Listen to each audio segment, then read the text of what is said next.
नमस्कार पशुपालक भाइयों, आपका आपके YouTube चैनल वेद दर्शन में हार्दिक स्वागत है।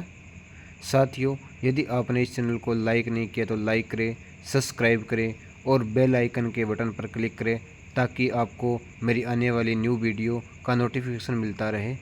आज अपने मुख्य विषय पशु की ब्यांत को लेकर चर्चा करेंगे। साथियों, मुख्यतः पशु नॉर्मल अवस्था में नॉर्मल डिलीवरी हो जाती है। यदि किसी पशु के नॉर्मल डिलीवरी नहीं होती है तो उसे डिस्टोपिया का रूप दे दिया जाता है, जो कि मादा पशु के लिए काफ़ी दर्ददायक और कष्टदायक होता है।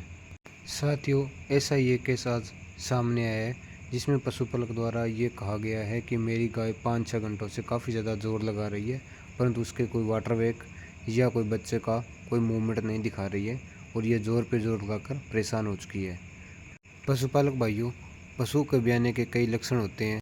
पहला लक्षण ये होता है कि जो पूंछ होती है उसके ऊपर पहली कैविटी के ऊपर जो पूंछ का जहाँ से शुरू होती है वहाँ का हिस्से डलने लग जाते हैं और लेवा है जो अच्छे से भर जाता है। कभी कभार पशुओं में हल्के हल्के दस्त भी लगने की संभावना हो जाती है। इसके साथ साथ योनि मार्ग से फुल हेवी या पतले डिस्चार्ज काफ़ी मात्रा में पशु डालता है। ये लक्षण अपने पशु में दिखाई दे तो मान लीजिए कि नॉर्मल डिलीवरी के चांस हो जाते हैं, परंतु कई बार क्या होता है कि इसके लक्षण के बावजूद भी नॉर्मल डिलीवरी नहीं हो पाती है। वो अपने इसको चेक करके यूट्रस के अंदर हाथ डाल के चेक करके ही पता लगा सकते हैं कि इसके अंदर क्या समस्या है जिससे ये नॉर्मल डिलीवरी नहीं हो पा रही है। साथ ही इसके कई कारण होते हैं। पहला कारण क्या होता है कि इसमें यूट्रस का सर्विक्स ओपन नहीं हो पाती है जिससे बच्चा निकलने में असमर्थ हो जाता है। तो इसको कुछ इंजेक्शंस के द्वारा ही इसके यूट्रस का मुंह को खोला जाता है, यूट्रस की ओपनिंग की जाती है। उस इंजेक्शन को लगाने से कुछ टाइम बाद या कुछ समय बाद ही यूट्रस की ओपनिंग हो जाती है। साथ ही अब हम इस यूट्रस को चेक करेंगे कि इसके अंदर क्या समस्या है जिसके कारण ये पशु 5-6 घंटों से जोर लगा रहा है और ये ब्याह नहीं रहा है। साथ ही सबसे पहले इसकी वल्वा को अच्छे से धोया जाएगा, उसके बाद लुब्रिकेंट ऑयल लगाकर इसको चेक किया जा रहा है। साथ ही जैसे ही यूट्रस के अंदर हाथ डाला गया तो हमने ये पाया कि इसका यूट्रस का मुंह तो ओपनिंग हो चुकी है, परंतु इसके अंदर बच्चे की स्थिति सामान्य नहीं है। अभी तक इस पशु के दोनों वाटर बैग में से एक भी वाटर बैग बाहर नहीं आया है। साथ ही अब इसके दोनों पैरों को भी टेस्ट किया जा रहा है, परंतु वो अभी तक हाथ में नहीं आए हैं। साथ ही मुख्यतः पशु के दोनों पैर, आगे के दोनों पैर और उसके ऊपर गर्दन होनी चाहिए जिससे कि बच्चा आसानी से निकल सके। साथ ही कुछ देर बाद ट्राई के बाद पहला वाटर बैग बाहर निकल चुका है। अब इसको रेप्चर किया जाएगा, उसके बाद इनके दोनों पैरों को अच्छे से हाथ के साथ खींचते हुए बाहर निकाले जाएंगे, उसके ऊपर गर्दन रखकर उसको खींचा जाएगा।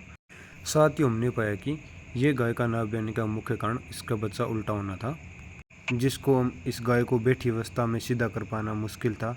इसलिए साथ ही हमने इसको थोड़ी कोशिश के बाद इसको खड़ा किया और साथ ही इस वीडियो में दिख रहा है कि इस बच्चे का पैर उल्टा पड़ा है और अब इनको बड़ी मेहनत के बाद दोनों पैरों को सीधा किया जाएगा और गर्दन को उसके ऊपर रख के अच्छे से इसको खींचा जाएगा।